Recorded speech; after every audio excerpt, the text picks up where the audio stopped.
안녕하세요. 오늘은 좀 중요한 얘기를 해보려고 하는데요. 바로 우리 몸이 보내는 당뇨병의 아주 미세한 그런 초기 신호들에 대한 이야기입니다. 최신 건강 보고서들을 싹 모아서 우리가 진짜 놓치기 쉬운 조용한 경고들을 어떻게 알아챌 수 있는지 제가 아주 명확하게 짚어드릴게요. 바로 본론으로 들어가서 이 숫자 보시겠어요? 600만. 이게 뭘 의미하는 숫자일까요?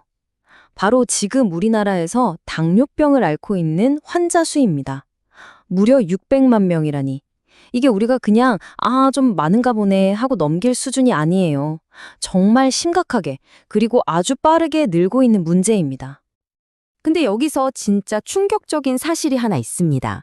세브란스 병원 연구 결과를 보니까요. 30세 이상 당뇨병 환자 3명 중에 2명, 그러니까 정확히 말하면 65.8%가 자기가 당뇨병이라는 사실조차 모르고 있다는 거예요.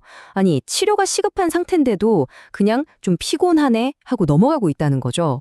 이게 바로 오늘 우리가 이 얘기를 해야 하는 가장 큰 이유입니다. 그래서 당뇨병을 뭐라고 부르냐면요. 바로 조용한 질병이라고 불러요. 왜냐하면 초기 증상들이 너무나 사소하고 그냥 일상적인 피로감 같아서 알아채기가 정말 어렵거든요. 바로 이 점 때문에 조기 발견이 그토록 중요하면서도 또 그렇게 어려운 겁니다. 그럼 이제부터는 조금 더 깊이 들어가 볼게요.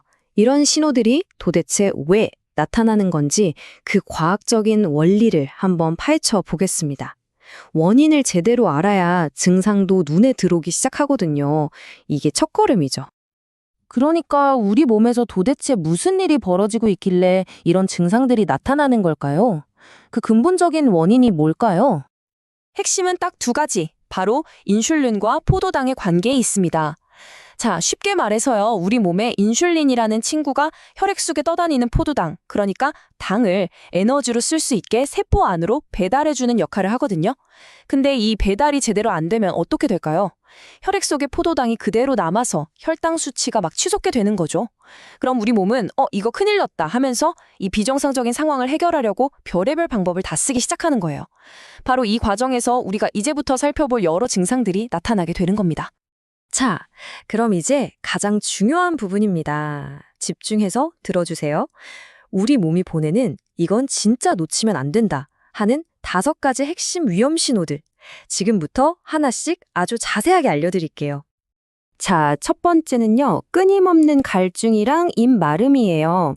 그냥 목이 좀 마른 정도가 아니라 특히 밤에 자다가 목이 너무 말라서 깰 정도라면 이건 좀 심각하게 생각해봐야 합니다. 2번째, 잦은 소변. 하루에 8번 이상 화장실을 가거나 밤에 소변 때문에 자꾸 깬다? 이것도 의심 신호예요. 3번째는 만성 피로입니다. 어제 푹 잔 것 같은데도 아침에 일어나기 힘들고 하루 종일 몸이 천근만근 무거운 상태가 계속 되는 거죠. 4번째, 시야가 흐릿해지는 거예요.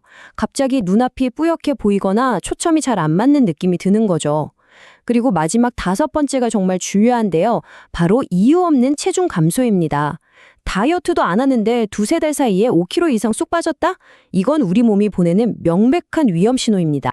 자, 지금까지 5가지 신호들을 알아봤는데요. 나도 좀 그런데? 하는 생각 드시죠? 그래서 준비했습니다. 지금 바로 여러분 스스로 위험도를 평가해 볼 수 있는 아주 실용적인 방법을 알려드릴게요. 자, 화면에 보이는 자가진단 체크리스트를 한번 보세요. 기준은 지난 6개월입니다. 과거 6개월 동안의 나를 떠올리면서 이 증상들이 얼마나 자주 있었는지 솔직하게 한번 체크해 보시는 거예요. 하루에 물을 2리터 넘게 마시는 날이 일주일에 3번 이상이었나? 매일 소변을 8번 넘게 봤나? 푹 쉬어도 피곤한 날이 일주일에 5일 이상이었나?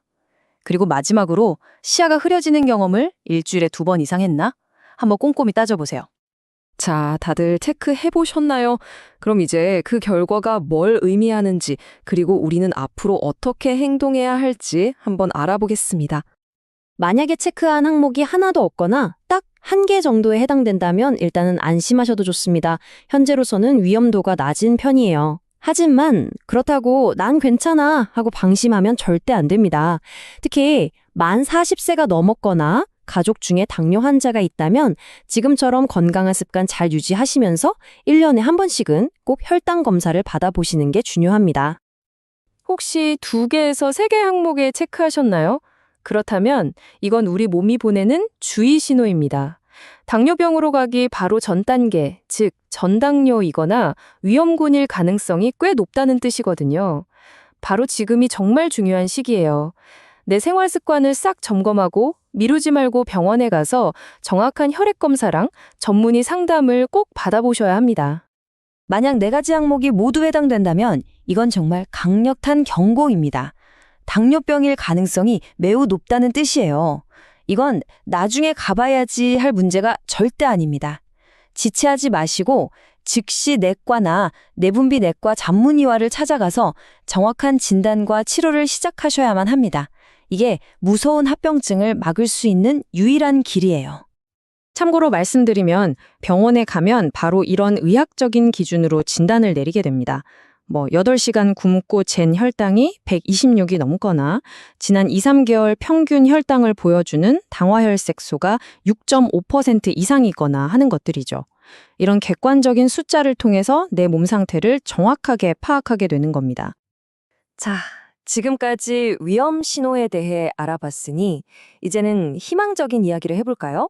앞으로 우리가 어떻게 해야 할지 긍정적이고 또 주도적인 관점에서 예방과 관리에 대해 이야기해보겠습니다. 결국 핵심은 너무나 당연하게도 건강한 생활 습관입니다. 그중에서도 가장 중요한 건 역시 운동이에요. 일주일에 150분 이상 꾸준히 몸을 움직여주는 거죠. 그리고 식단. 단 음식은 좀 줄이고 채소처럼 섬유질이 풍부한 음식을 많이 드시는 게 좋고요. 당연히 적정 체중을 유지해야겠죠. 금연, 절주는 이제 말하면 입 아플 정도고요. 여기에 충분히 주무시고 스트레스 관리 잘하고 정기적으로 검진받는 것까지.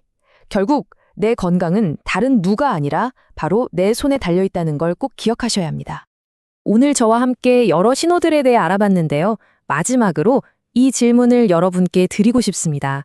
지금 여러분의 몸은 어떤 신호를 보내고 있나요? 그 작은 속삭임, 그 조용한 신호를 그냥 지나치지 마시고 오늘 배운 것들을 꼭 기억해서 바로 실천으로 옮겨보시길 바랍니다.